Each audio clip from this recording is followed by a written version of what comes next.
રાધનપુર નગરપાલિકામાં પાપડ યુદ્ધ, ward number 3ની ગંદકી મુદ્દે અનોખો વિરોધ. ઉપપ્રમુખથી શેકેલું પાપડ પણ નથી ભાગતું તેવી કહેવત સાથે કાઉન્સિલર જયા ઠાકોરની ઉગ્ર રજૂઆત.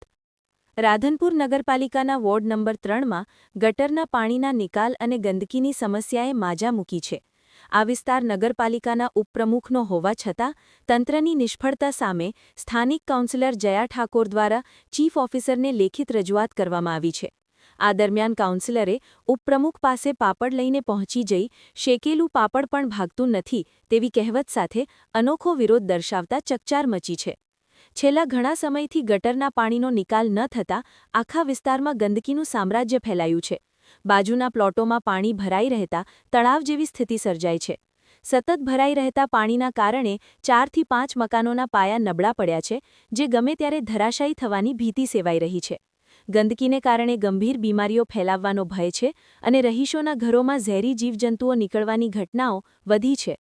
કાઉન્સિલર જયા ઠાકોરે આક્ષેપ કર્યો હતો કે રહીશો દ્વારા વારંવાર રજૂઆતો કરવા છતાં તંત્ર ઉદાસીન છે.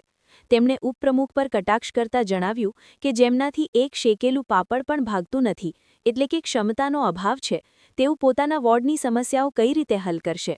આ બાબતને સાબિત કરવા તેઓ પાપડ લઈને ઉપપ્રમુખ પાસે પહોંચી ગયા હતા. નગરપાલિકા તંત્ર દ્વારા જો તાત્કાલિક ધોરણે, માનવતાના ધોરણે પાણીનો નિકાલ કરવામાં નહીં આવે તો આગામી દિવસોમાં સ્થાનિક રહીશો સાથે મળી નગરપાલિકાનો ઘેરાવ કરી ઉગ્ર આંદોલન કરવાની ચીમકી પત્રમાં આપવામાં આવી છે. તમારાથી ગટરો સાફ ન થાય, તમારાથી પાણીનો નિકાલ ન થાય, તમારો વિસ્તાર છે છતાં તમારાથી કઈ ન થતું, તો ખાલી સિંગલ આટલો પાપડ ભાગી તો બતાવો. આટલું તો થાય છે કે નહીં? ભાગતા નહીં આવડતું. જો હવે ઉપપ્રમુખ થી પાપડ નહીં ભાગતો એમનો કેવા